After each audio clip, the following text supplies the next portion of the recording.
Hello, and welcome to the Softercast, a podcast for small business owners and creatives who want tender podcast advice without any tech bro bullshit. I'm Amelia Ruby, and I'm the founder of Softer Sounds, a feminist podcast studio for women and non-binary entrepreneurs. On this show, I answer your questions about podcasting.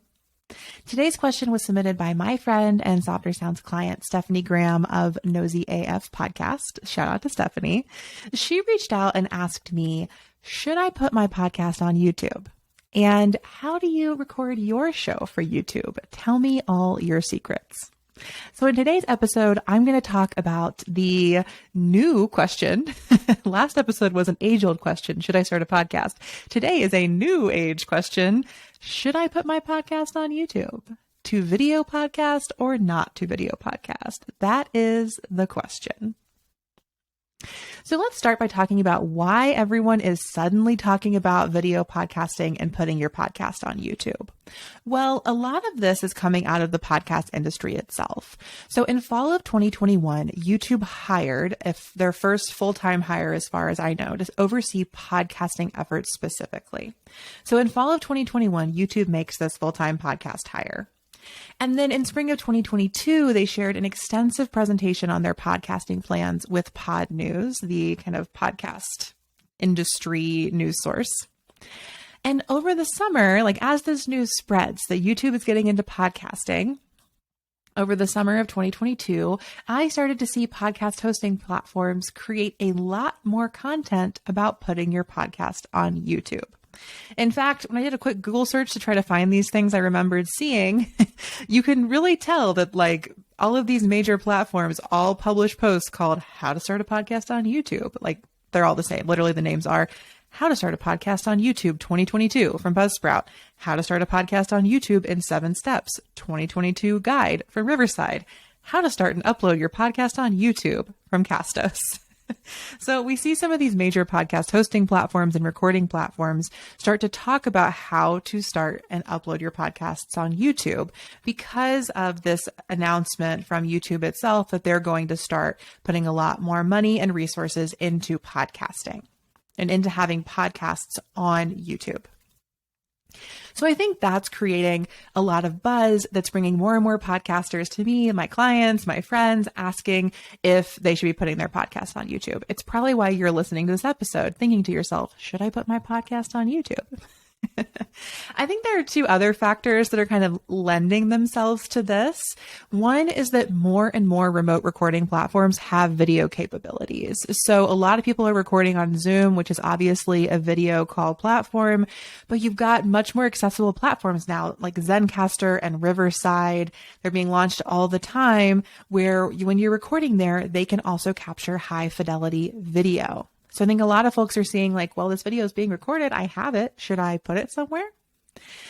Another motivating factor, I think, for the question, should I put my podcast on YouTube, is that YouTube has an algorithm, which maybe means that more people might discover your podcast there.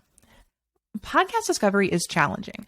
One of the best things and worst things about podcast listening apps like Apple Podcasts and Spotify is that they're not delivering you new podcasts based on an algorithm. So there isn't an algorithm there serving up suggestions. The suggestions are happening either through human curation or through what other listeners who listen to a show have heard recently, or just through category specific recommendations. So podcast discovery is not as algorithmically fueled, for instance, as everything you're doing on social media is. But YouTube has an algorithm that shows you different videos in that side panel or automatically plays them afterwards, and really emphasizes that sort of discovery in a way that podcast listening platforms don't at this stage. So I think another factor motivating the desire for many podcasters to get on YouTube is to help with that discovery, to kind of have the YouTube machine behind you, bringing more people to your show.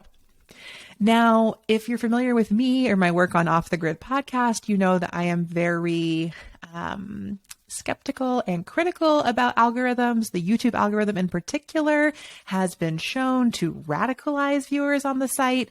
So I'm not sure that, YouTube having an algorithm will not necessarily bring you any more viewers or listeners, but I do understand that desire for discovery and for growing your show with algorithmically boosted discovery. So I think that's why everyone is suddenly talking about video podcasting and putting your podcast on YouTube. You've got like YouTube coming out and saying that they're going to support podcasters more. You've got podcasting platforms having these video capabilities, and you've got this genuine desire to help our podcasts get heard, or on YouTube seen, in the process. So to get to Stephanie's question then, should I put my podcast on YouTube, and how do I record my show for YouTube? Well, I'm going to start with that latter question. You might in fact be watching this on YouTube because I have put this episode on my podcast host and on YouTube. And how do I do it? So I record all of my episodes in Riverside. That is my favorite platform for recording. I've got an affiliate link in the show notes if you want to sign up and get your own plan today. And I like Riverside because it records high quality audio and high quality video simultaneously. And that's really what you need to have a podcast that is both on a podcast listening platform and on YouTube. I also really like that Riverside has built in like minor video editing. So you can like add your brand logo to the video. You can put videos side by side. You can reformat the video for different platforms if you want it on YouTube or you want it on Instagram. So those capabilities really brought me to Riverside. And that's the technology that I use to record video and audio. And so I can have my podcast both places. But it's not just about having the technology. Part of the reason people love podcasts is because you can edit them. You can make mistakes, start over, do whatever. And the listener, like the end result, no one will ever know because you edited it or someone edited it. You can also edit video, but video editing is a much more involved process than audio editing. It takes literally more more digital space on your computer, which relates to physical space, I suppose. I'm not tech savvy at the hardware side of computers, but video editing is more involved in that way. And it's also much more obvious when a video is edited. If you cut out a section of an audio conversation, the listener will likely never, ever know. You cut out a big chunk of a video, you're going to see that, clip in it. You're going to be able to tell like, oh, this person was in one place on the screen. Now they're in the other place. Something must have been taken out there. So I think that a question that comes up for me around video and audio podcasting is that editing piece. So what is my solution to the challenge of editing? Well, I record my videos in one take and I publish them as they happen. So if you ever watched the YouTube videos of this podcast, or if you're watching this right now, you're going to catch every time I restart, every time I say something off, every time that, I scratch my face or my cat jumps in the frame, it's all going to be there on the video. The audio, however, does get edited. So, I can cut things out of the audio. I can make it sound more polished. I can improve it, or I can skip like a weird story I told that nobody really needed to hear anyway. The audio is an edited, polished product, whereas the video is really somewhere I'm just showing up more live and unfiltered. So that was my solution. I don't know that solution will work for everyone. It comes from just a general comfort of being on camera and a lot of podcasting experience that's made me comfortable speaking off the cuff. But that is how, to answer Stephanie's question, those are all my secrets for recording my podcast for YouTube and for the audio podcast, video and audio podcasting simultaneously. So let's get to the heart of this question. Should you put your podcast on YouTube? Well, of course, the answer depends on your goals. I think that if you really want to maximize your audience, putting it on YouTube can help with that. There are plenty of people that tell me that they only watch my podcasts on YouTube. That said, while I have podcast episodes with hundreds of downloads, I think my most watched YouTube video has under 100 views. So the YouTube algorithm is certainly not boosting my videos anywhere personally. That's just my one person anecdotal account. But I do think that the reason I still put my podcast on YouTube is to maximize that visibility for an audience. And because in my experience, it's not that challenging to record the audio and video simultaneously. So again, should you put your podcast on YouTube? Well, it depends on your goals. Do you want to maximize your audience is a first question I would ask. A few more questions you consider. Do you love being on camera? Are you comfortable on camera? Do you feel good just kind of like being there and owning this visual space?